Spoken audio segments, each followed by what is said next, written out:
Oh, Dol, may hapon Dol. Ano? May hapon po. Ang saan ning wala shop.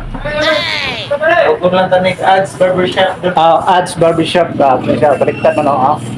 Ads Barbershop. Wow.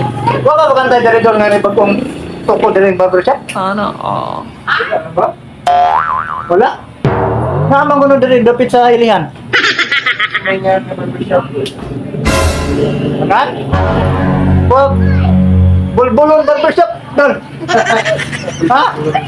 Wala din, Dol. Wala pa, madol. Naaman ko no. Iyaw ko na nga dulu.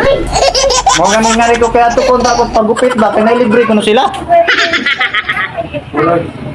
Normal na ba? Kuan dulu. Wala di ay.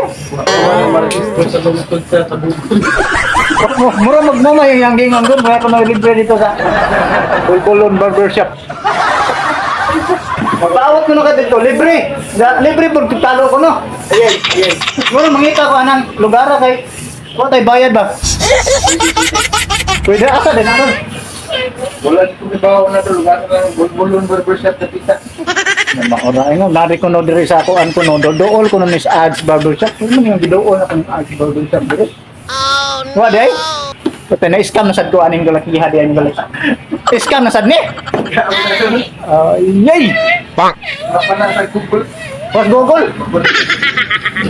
Naman lagi sa Facebook. Nya, ako sa Google, na sa Facebook. Wala, naunsa naman tayo doon. Na-scam na kung aning galakiha. Ha? Kani, amigo na lang niyo. Na-scam din ko kay kani di man ni magbinuang. Sakto mo, istorya mo tarong ni. Gago! Ako mo yung naila di ang isakto ni. Wa man di kong bulbulon barbershop dire.